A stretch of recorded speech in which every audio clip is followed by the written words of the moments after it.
It's the FooRcast. Me, Gavin Ford. I'm Aki. No O-Dog, the baseline bear. He's a poorly bear today. What's up with him? He's got a bad case of baseline blues. He went to see Sammy Vergie in Dublin and caught a vicious case of baseline blues. No, he said he's got food poisoning. How much do we believe that? Well, yeah, I'd asked what he'd eaten, and he just basically listed about 400 different foods. So maybe he's just eaten too much. But get well soon, O-Dog, the baseline bear. Yeah. This is episode 10. Every 10 episodes, I think we'll reply to everyone's comments and questions. Right. Yeah. If you've got comments, obviously put them in the comment section. If you've got questions, you can DM us. Also, with all this advice, obviously it's advice from our previous experiences, so it's stuff that we've done that's worked or hasn't worked for us in the past. But also a very big believer that different things work for different artists. And obviously we work with labels and work with different artists closely. So there's different strategies for different artists. So if we're saying stuff and you think you're doing something slightly different, please let us know. And we'll attack each problem one at a time, won't we, Ak? We certainly will, Gav. Attack it.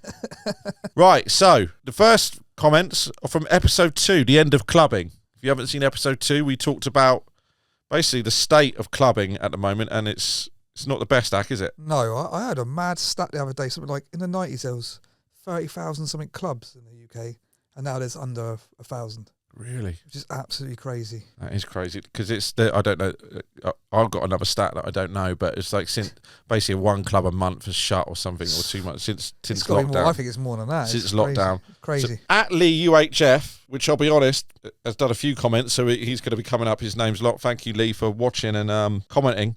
He says, basically, we were talking about doing small events and starting again. Yeah. Obviously, again, we're talking from my own experience. We're talking very much from a Southampton perspective. That's right. And I think we're talking about what needs to be done in Southampton, and there needs to be sort of small raves and community is what we were talking about. But Lee says this: while I love the idea of these 50, 60 people events, a general promoter isn't going to do this genuinely, as it's not affordable to put an event on in a small club, as you can't get your money back on a big headliner to draw heads in. That's his first point, which is true. But we weren't talking about getting headliners. We're talking about building community. We're thinking that there needs to be sort of community and small venues and people collectively.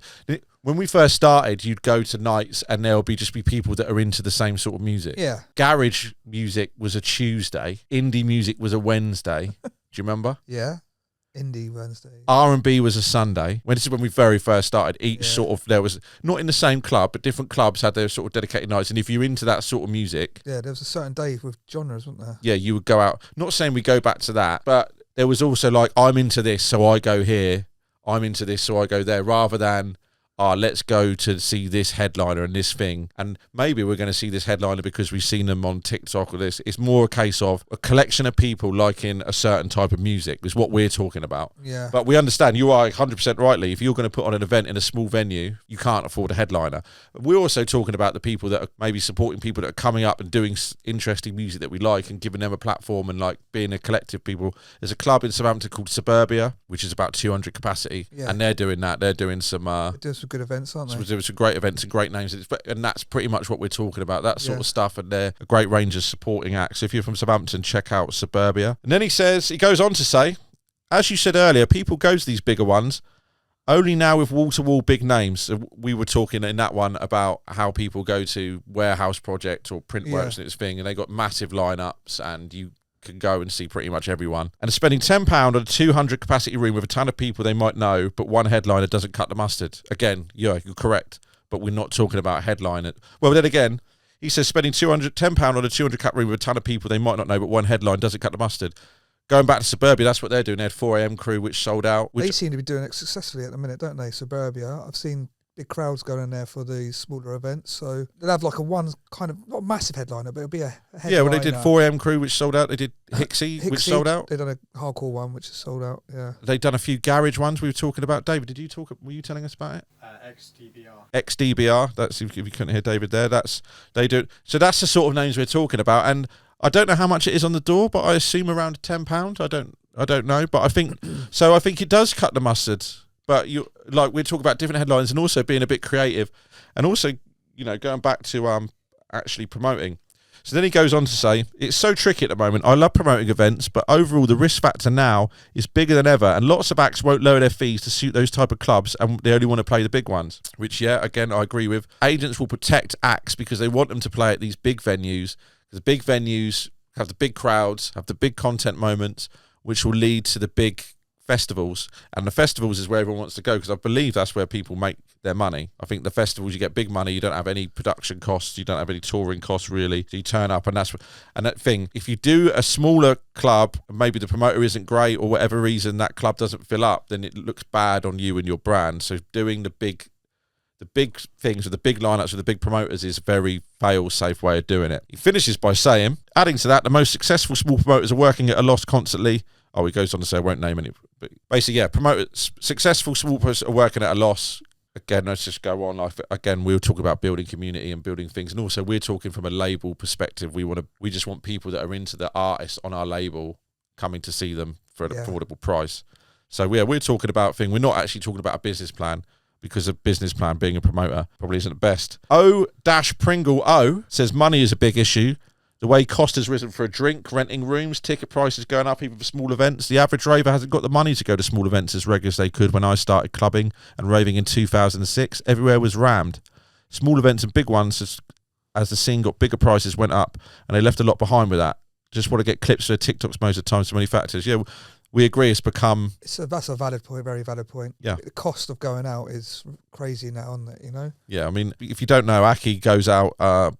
pretty much 4 or 5 times a week, don't you? Aki's like a Kardashian. He's very much Southampton social butterfly. I am sociable, but I mean, like I said the other day, I went out and I bought 4 drinks at the bar. It was like £52. And it's just like, it's ridiculous when you think about it. It's crazy. And I had one of those drinks, and it tasted terrible as well.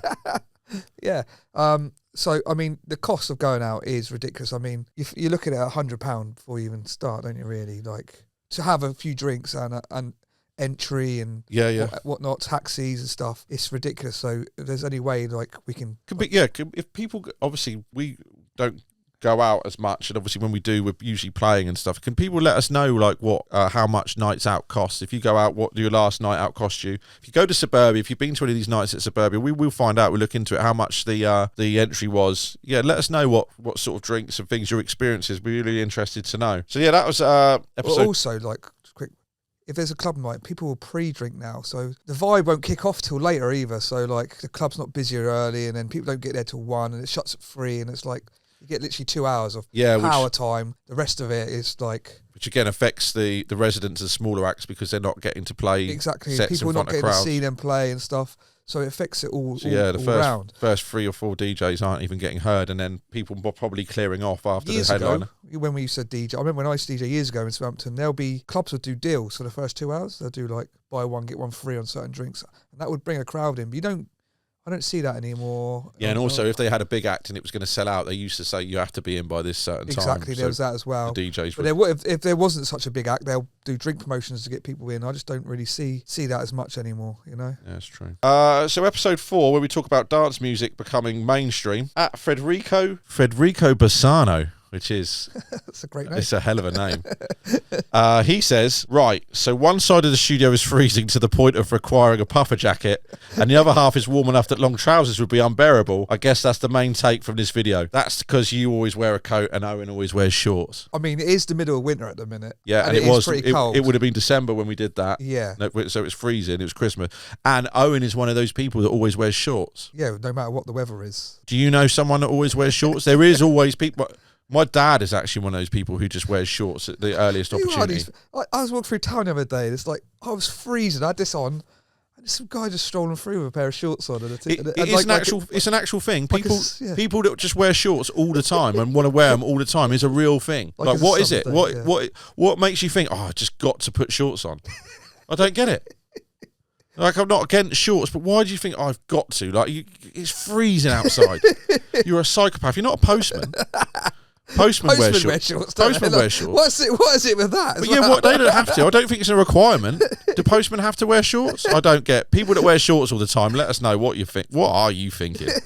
Oh, God. So yeah, that was episode 4. And yep, very good point. It does actually get cold in here. It does get cold in here, but Owen is one of those shorts people. And if If you know shorts people, you know it. Right, so episode 5, which I think was about planning your release. I didn't actually write what it was about.